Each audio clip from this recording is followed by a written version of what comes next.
Hey everyone, welcome to episode 224 of the Your Money Your Life podcast. We do this every week. Make sure you like, subscribe, 5-star rate and review the pod wherever you're listening. Also, if you're watching on YouTube, do the same thing. Let's dive right into the episode and speak first and foremost about the market update. Really, it's actually been bullish times for the market. Actually, if you look at, we had a couple data points come out yesterday. One being the consumer price index. Consumer prices rose 0.4%, excuse me, 0.3% from the prior month, which was slightly below the estimate. And they also grew 3.4% from a year ago. So year over year, prices increased 3.4%. And then on a monthly basis from the prior month, 0.3%. So muted gains, but roughly in line with what was expected on the monthly number. It was slightly lower by a tenth of a percent. So it's still looking good, at least for that prior month. I mean, still going to be bumpy. We had 1 month of smooth or muted data.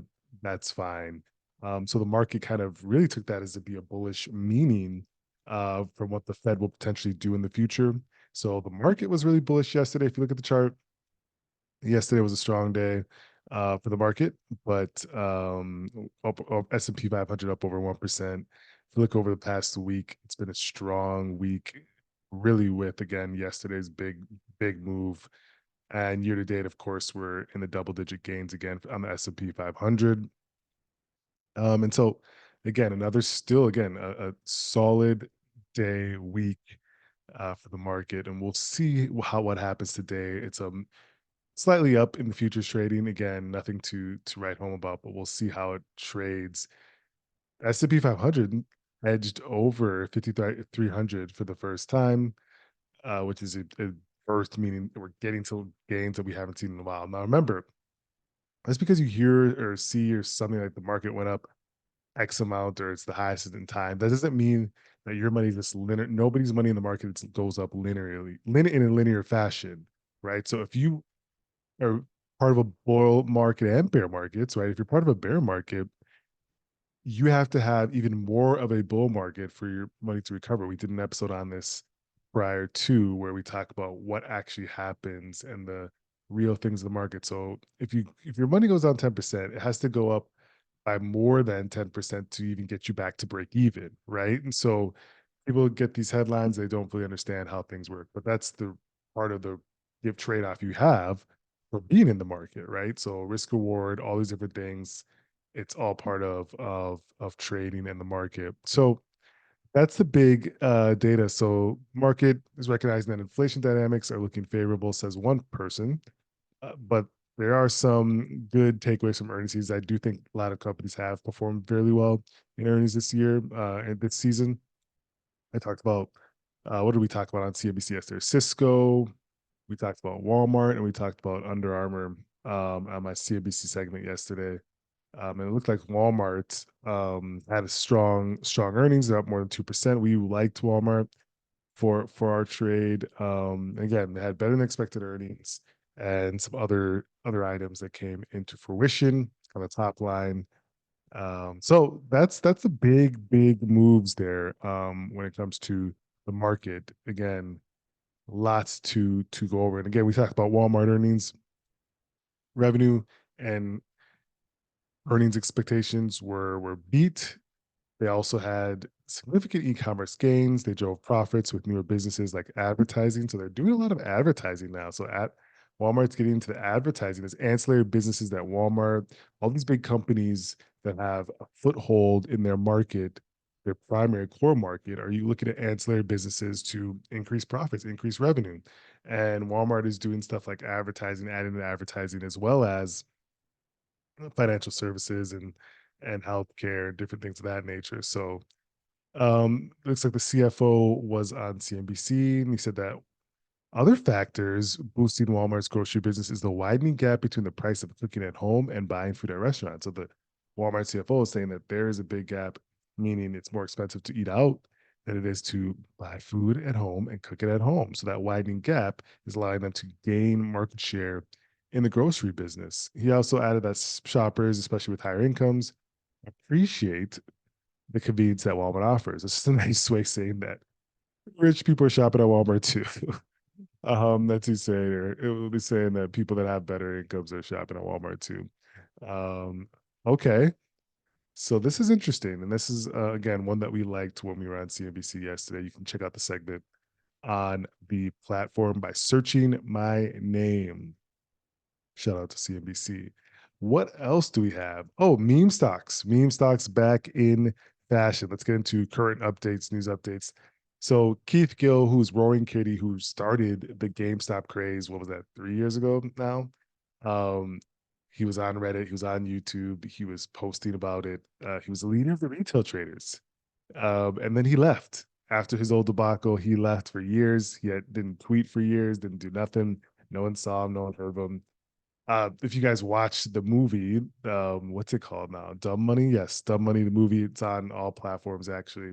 Really good movie. I think it might be exclusive to Netflix. I think that's where we watched it. But really good movie. Excuse me, I take that back. It is on Netflix, but it's not exclusive to Netflix. Um, Speaking of which, that movie, I should have been. There was a segment where they did. There was an old show on CNBC that I used to do like once a week called Trading Nation. Really good show. It was like 2 minute bites of like two money managers really just talking about specific spots. And a lot of times we had opinion opposite values. This is like first take sports talk show for CNBC. Really good. Liked it. Loved it. Um, and in those clips, we did talk about during those times because this was years back GameStop, all those craze. So I could have point B, I could have been in the Dumb Money movie. There was a clip they used of one of our opponents talking. And I'm pretty sure I was on that segment that day because they were talking about like meme stocks and different things, and they didn't pull my clip. I would have let them pull my clip. We wouldn't even have to pay, no compensation needed. I would have let them use the clip, but apparently they used a different one. That's an aside, but Keith Gill, the guy seems to be back. He tweeted for the first time in years and he triggered another mini rally and mini rally in meme stocks, namely being AMC, GameStop. They had a couple of days of increased bullish runs, um, but now they've kind of deflated a bit. But people were running if he was bringing back meme stocks. Okay, all people that think this, I understand the FOMO that comes with this, and I still stay the same position I've always had. It's not some great ticket to generational wealth. It's not. You're more than likely going to get left holding the bag, meaning buying at the top and watching it disintegrate and then panic selling at the bottom. If you're a trader, if you want to gamble, sure, do your thing. I'd say do it wisely. Like they always warn people, gamble responsibly. But again, it's not some ticket. There is no gonna get $1 billion from this. There just isn't. But your brain won't allow you to understand that because the dopamine effects that happen when you trade or gamble or do something that you feel like elicits some sort of crazy outcome, which normally again it's not going to be the outcome you expect.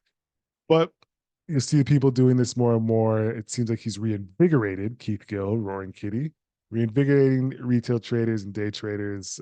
Still quiet now, but you'll see some of them start to come around and say this and that. But again, if that's a portion of gambling, that's okay. If it's your actual ticket to retirement planning, financial planning, this not the smartest ticket.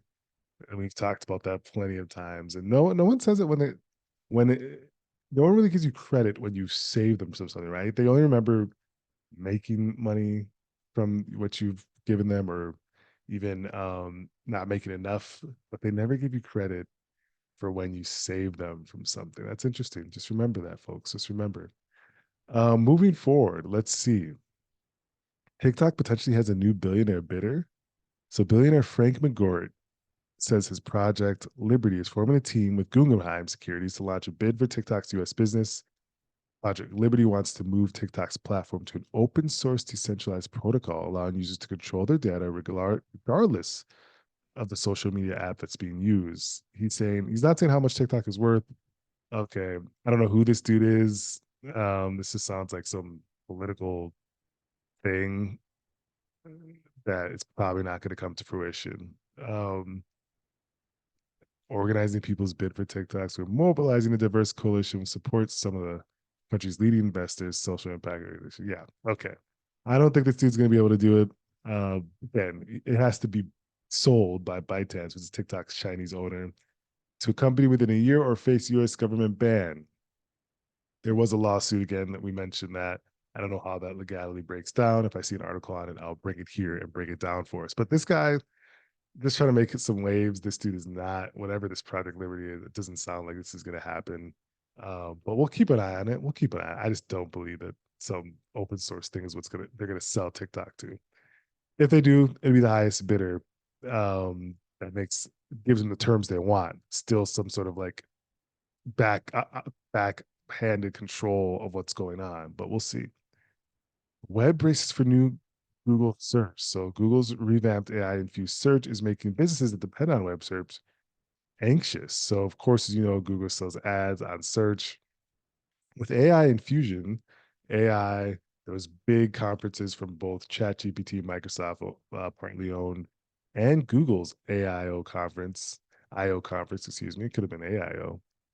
But there was some great headlines coming out of those conferences about how we're actually going to be able to use artificial intelligence on a consumer basis and what could potentially happen going forward. Really good technologies. But it's now potentially going to change search and how people search for things and where ads are going to be placed in search. So that's a big talking point for people. Is what's going to happen? Because search, of course, for Google is a huge business. It's not going to change the business. This is only a winner for Google. I've always said this.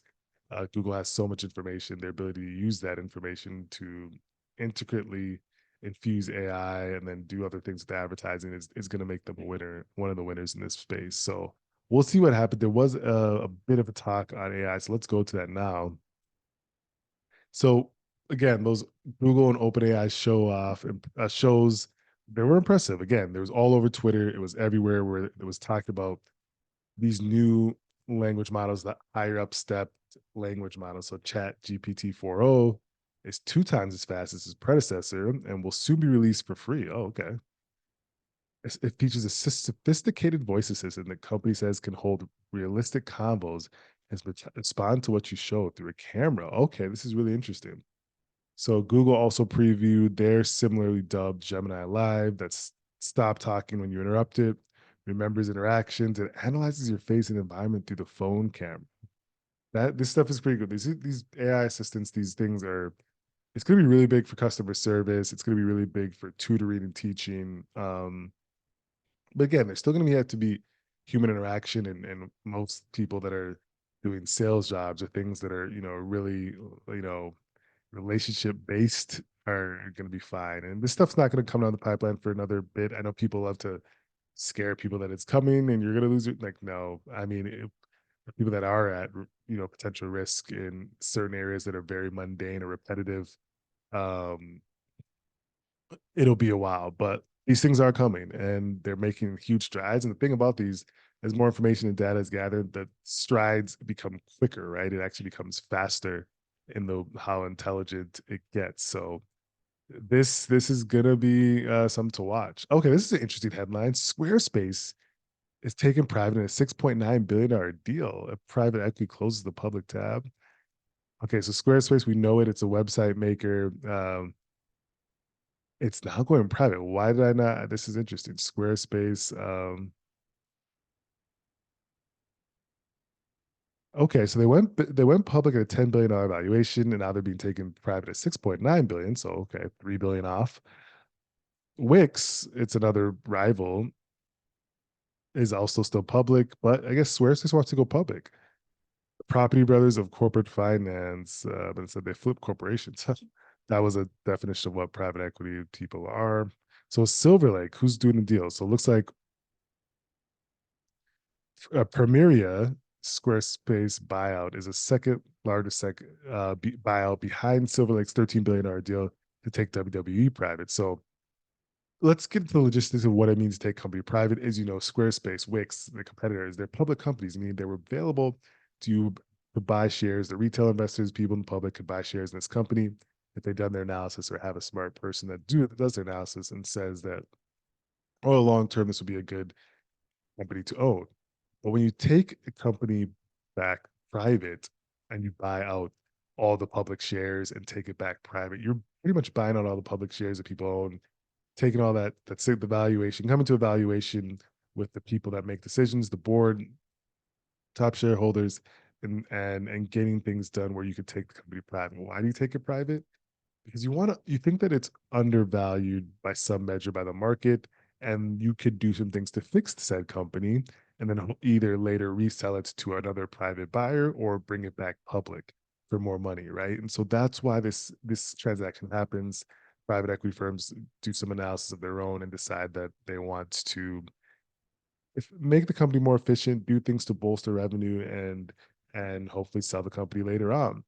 And so they made it struck a deal, and it's going private. A lot of people that have a lot of shares, meaning the executive teams and different things of that nature, will cash out from this take private deal and potentially go do something else. So interesting. Didn't know that, but it's good to. That's why we do these updates, 'cause it's good to see what is going on in the world.